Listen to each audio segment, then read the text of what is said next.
IKEA's giant superstores are usually built on the outskirts of cities. As a result, families spend a lot of time driving to the stores.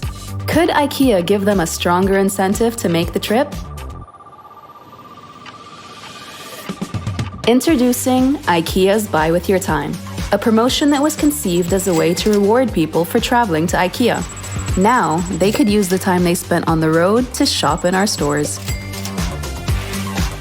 At the moment, I can see that you have 2 hours, 35 minutes. Everything in the store had a tag that showed the price in money as well as time. Can I pay for these small items with my time? Our cashiers just had to check our customers' trips to the stores on their Google Maps timeline, which geolocates and stores all their journey data.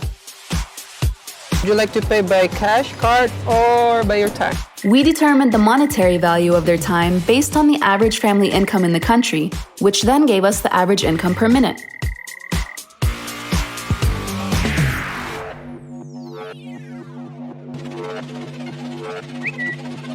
Very unique, very different. IKEA becomes the first retailer to let customers pay. The idea sparked a worldwide conversation in the retail industry, and among our customers too, which broke all IKEA search records in 2020. Between IKEA and Amazon will be closed because they're going to pay you for the distance and time that you spend getting something. This was the first time, after all, that anyone had changed time literally into money.